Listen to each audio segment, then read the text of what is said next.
उदय। जानते हैं कि अडानी ने किस तरह से देश को लूटा? जी हाँ, वही गौतम अडानी। लोग तो यही कह रहे हैं कि क्यों ना अडानी का पासपोर्ट जब्त कर लिया जाए। आजकल यही नाम चर्चा में है, लेकिन मीडिया में इस नाम का जिक्र ही नहीं होता, क्योंकि मोदी जी के बहुत नज़दीकी दोस्त माने जाते हैं और मोदी जी पीएम है, तो ऐसे में उन पर चर्चा कैसे हो सकती है। लेकिन गाए बगाए धीरे धीरे लोग चर्चा कर ही रहे हैं। ऐसा लग रहा है कि सत्ता के तख्त में बैठे लोगों ने मीडिया के मुंह में सोने का ताला लगा दिया है। जी हाँ, इस शख्स का नाम है अडानी, गौतम अडानी।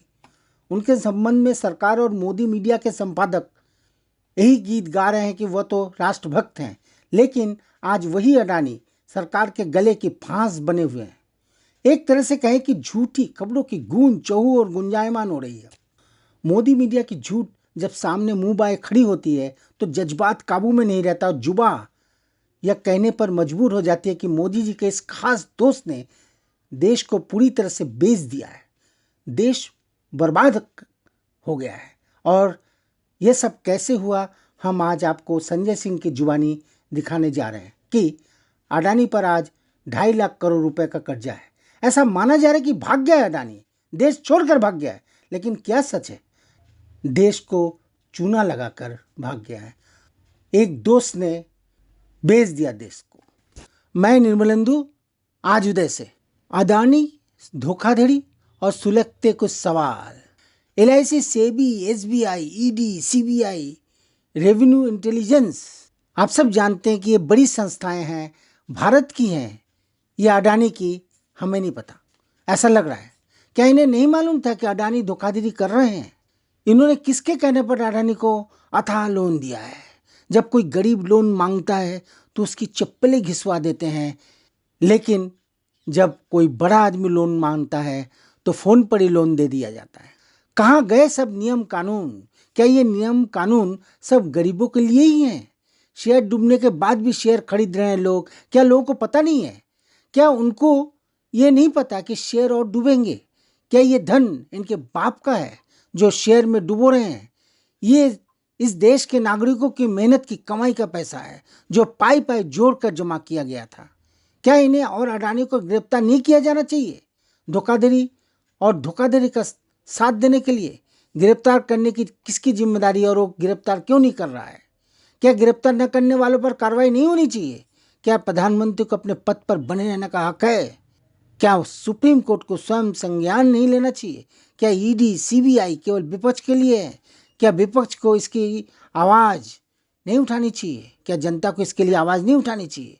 क्या हम अपने प्यारे भारत को डूबने देंगे?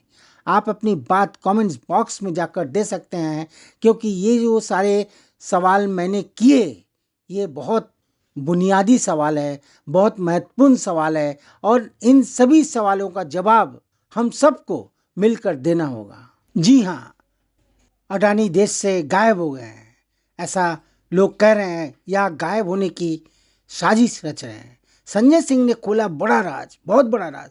देश की जनता पर मंडराए काले बादल। क्या सचमुच भाग गए अडानी? ये प्रश्न आजकल बड़ा लोग कर रहे हैं। कैसे हवा में उड़ गए गौतम अडानी के लाखों करोड़, आपको बताएंगे संजय जी। एक महाभ्रष्टाचार की चर्चा पूरे हिंदुस्तान में हो रही है, और वो चर्चा कोई और नहीं, नरेंद्र मोदी जी के सबसे करीबी मित्र अडानी के भ्रष्टाचार की चर्चा है। आज अडानी के ऊपर 2.5 लाख करोड़ रुपए का कर्जा है। LIC ने 87,000 करोड़ रुपए के अडानी के कंपनियों के शेयर खरीदे। नरेंद्र मोदी जी बताइए किसके कहने पे खरीदे? अडानी ने कहा यह हिंडनबर्ग की रिपोर्ट भारत पर हमला है। कल को किसी जेब कतरे को थानेदार पकड़ेगा, कहेगा था थानेदार को बोलेगा वे भारत पे हमला हो गया। जो व्यक्ति देश के करोड़ों लोगों की जेब काट रहा है, उसके भ्रष्टाचार को उजागर करना भारत पे हमला कैसे हो गया? और ये जो एक प्रकार से ये इतना बड़ा वित्तीय भ्रष्टाचार हुआ है, फाइनेंशियल फ्रॉड हुआ है, इसकी जांच करा के पूरे देश के सामने सच आना चाहिए। उन करोड़ों लोगों की चिंता दूर करनी चाहिए सरकार को, जो आज भयभीत है, डरे हुए हैं, क्योंकि वो कई बैंकों से मार खा चुके हैं, पहले भी उनका पैसा डूब चुका है। जैन साथियों, आज पार्लियामेंट के अंदर सभी दलों की मीटिंग थी। उस सर्वदलीय बैठक में मैंने अडानी के भ्रष्टाचार का मुद्दा उठाया। अडानी का भ्रष्टाचार जो पिछले 3-4 दिनों से काफी चर्चा में है। और यह भ्रष्टाचार क्या है? अडानी जो नरेंद्र मोदी जी के करीबी मित्र माने जाते हैं, जिनको मोदी सरकार ने पोर्ट दे दिया, एयरपोर्ट दे दिया, माइनिंग दे दी, जिसको मोदी सरकार ने सीमेंट की फैक्ट्रियां दे दी, जिसको मोदी सरकार ने बिजली के ठेके दे दिए, पानी के ठेके दे दिए, यानी कि सब कुछ उसके नाम पर नीलाम करते जा रहे हैं। उस अडानी ने एक ऐसा फाइनेंशियल फ्रॉड किया, एक ऐसा वित्तीय भ्रष्टाचार किया है जिसको आप सुनेंगे तो हैरान हो जाएंगे। आपको मालूम है, अचानक अडानी दुनिया के दूसरे नंबर के अमीर बन गए। उस वक्त भी मैंने कहा था कि ये दुनिया के 2 नंबरी अमीर बने हैं, और आज वो 2 नंबरी वाली बात सही साबित हो रही है। अब उनका जो अमीरों की सूची में उनका नंबर है वो लगातार गिर रहा है, वो 8वें नंबर पे पहुंच चुके हैं, क्योंकि झूठ का पहाड़ उन्होंने खड़ा किया था, क्योंकि भ्रष्टाचार की बुनियाद पर वो अमीर बने थे। और जब उस भ्रष्टाचार का खुलासा हुआ तो उनका वो पहाड़ ताश के पत्ते की तरह बिखर गया। और ये भ्रष्टाचार क्या है? अडानी ने टैक्स हेवन कंट्रीज, यानी कि ऐसे देश जहां पर कर की छूट होती है, आप पैसे रख सकते हैं, आप कंपनियां बना सकते हैं, आप पैसे कहां से ला रहे हैं इसका सोर्स बताने की आपको जरूरत नहीं पड़ती है। उन सारे देशों से, उन टैक्स हेवन कंट्रीज से अपनी ही कंपनी का शेयर खरीदा जो भारत में उसकी कंपनियां हैं। और यह शेयर क्यों खरीदा? क्योंकि अपनी कंपनियों के शेयर के दाम उसको बढ़ाने थे। यानी कि कंपनी मुनाफे में हो और लोग उसके शेयर खरीद रहे हो और शेयर का दाम बढ़ रहा हो, यह बात नहीं थी। अपने शेयर का दाम फर्जी तरीके से बनाने के लिए फर्जी कंपनियां विदेशों में खोली गई और मॉरिशस जैसे देश से, एंटीगुआ जैसे देश से, वहां से कंपनियां बनाकर अपने ही शेयर खरीद के शेयर के दाम बढ़ाए गए। अब आप पूछेंगे, अपनी कंपनी का शेयर का दाम बढ़ा के उसको क्या हासिल हुआ? जब अपनी कंपनी के शेयर के दाम उसने बढ़ाए तो कंपनी की शेयर की वैल्यू बढ़ गई, और उस शेयर की वैल्यू बढ़ने के आधार पर, शेयर की वैल्यू फर्जी तरीके से ओवर वैल्यू करने के आधार पर, शेयर के नाम पर लाखों करोड़ रुपए का कर्जा बैंकों से उसने उठा लिया। अडानी के ऊपर करीब करीब 2.5 लाख करोड़ रुपए का कर्जा है, और एक पहले भी रिपोर्ट आ चुकी है कि 74,000 करोड़ रुपए भारत सरकार, यानी कि नरेंद्र मोदी जी की सरकार, उसके माफ कर चुकी है।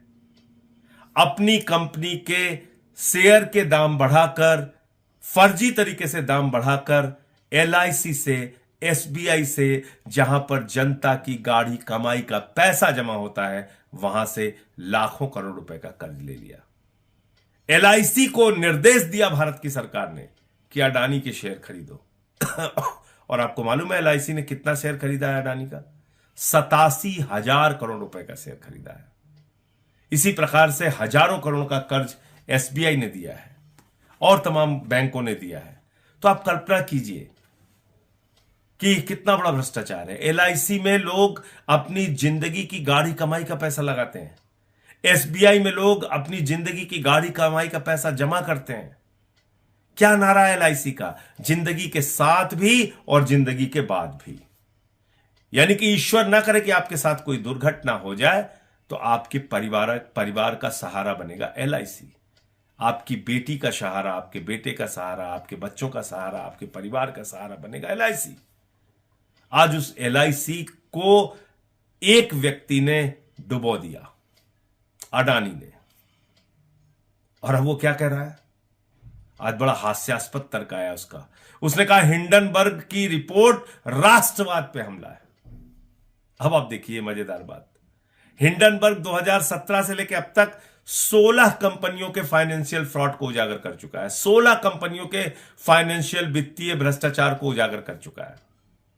उसमें अमेरिका की भी कंपनी है तो फिर उसने अमेरिका पे भी हमला कर दिया। उसमें चाइना की भी कंपनी है तो उसने चाइना पे भी हमला कर दिया। उसमें जापान की भी कंपनी है तो उसने जापान पे भी हमला कर दिया। अरे अपने भ्रष्टाचार पे जवाब दो ना, उसमें तो जवाब दे नहीं रही हो कि तुमने फर्जी कंपनियां क्यों बनाई और अपने ही शेयर क्यों खरीदे और शेयर के दाम ओवर वैल्यू करके बैंकों से लाखों करोड़ रुपए का लोन क्यों लिया, जनता की गाढ़ी कमाई का पैसा डुबोया क्यों। किसी ने अपनी बेटी की शादी के लिए पैसा जमा किया था, किसी ने मकान बनवाने के लिए पैसा जमा किया था, किसी ने छोटे मोटे रोजगार शुरू करने के लिए पैसा जमा किया था। वो सारा पैसा तुमने डुबा दिया। उस पर जवाब दो। अब कह रहे हो राष्ट्रवाद पे हमला है, यानी कि भारत राष्ट्र के करोड़ों लोगों का लाखों करोड़ रुपए लूटकर अडानी आप राष्ट्रवाद की बात कर रहा है। भारत राष्ट्र के लाखों करोड़ की संपत्तियां औने पौने दामों में लेकर उन सरकारी कंपनियों को बर्बाद करके अब अडानी राष्ट्रवाद की बात कर रहा है। तो इस राष्ट्रवाद के नारे के पीछे तुम्हारा भ्रष्टाचार छुपेगा नहीं, क्योंकि इसी भारत राष्ट्र के करोड़ों लोगों को तुमने लूटा है। और इसलिए मैंने भारत के प्रधानमंत्री को चिट्ठी लिखी है, सेबी को चिट्ठी लिखी है, income tax department, CBI, ED सबको चिट्ठी लिखी है कि बगैर देर किए अडानी और उसके परिवार का पासपोर्ट जब्त किया जाए। क्यों? क्योंकि पहले भी इस तरह के बड़े भ्रष्टाचार करके 20,000 करोड़ रुपए लेके नीरव मोदी भाग गया, मेहुल चौकसी भाग गया, 10,000 करोड़ रुपए लूट के विजय माल्या भाग गया, 3,000 करोड़ लूट के ललित मोदी भाग गया, 6,000 करोड़ लूट के नितिन संदेशरा भाग गया। ऐसे तमाम लोग इस देश की जनता की गाढ़ी कमाई का पैसा लूट के भाग चुके हैं। इसलिए बगैर विलंब किए इसके पासपोर्ट, इसके परिवार के पासपोर्ट जब्त किए जाने चाहिए और इसके खिलाफ कार्रवाई होनी चाहिए। कहां सो रही है सेबी? कहां सो रही है ईडी? कहां सो रही है सीबीआई? कहां सो रहा है इनकम टैक्स डिपार्टमेंट? विपक्ष के नेताओं पे कार्रवाई करनी हो तो गर्दन दबाने चले जाते तुरंत। इतना बड़ा भ्रष्टाचार का खुलासा हुआ, अभी तक कोई कार्रवाई नहीं हो रही इन लोगों पे। अडानी के पूरे ग्रुप पे कहीं कोई कार्रवाई नहीं हुई। क्यों? क्योंकि ये भारत के प्रधानमंत्री के सबसे करीबी मित्र हैं।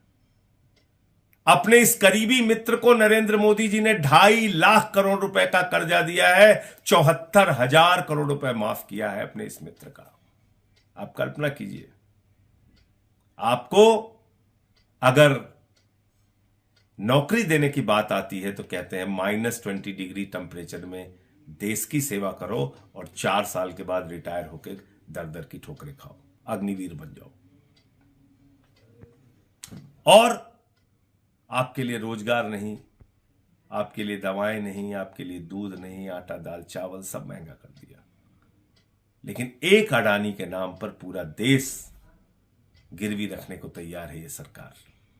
इसलिए आज मैंने सर्वदलीय बैठक में मांग की है कि इन मुद्दों के ऊपर सदन में चर्चा कराई जाए और अडानी का जो भ्रष्टाचार है उसके बारे में सरकार जवाब दे। मैंने चिट्ठी भी लिखी है कि इनके पासपोर्ट जब्त किए जाए और चर्चा की मांग इसलिए की है कि आज करोड़ों लोग भयभीत हैं, डरे हुए हैं, चिंता के बादल उनके सर पर मंडरा रहे हैं कि उनकी जिंदगी की गाढ़ी कमाई का पैसा LIC में, SBI में, तमाम बैंकों में डूब रहा है।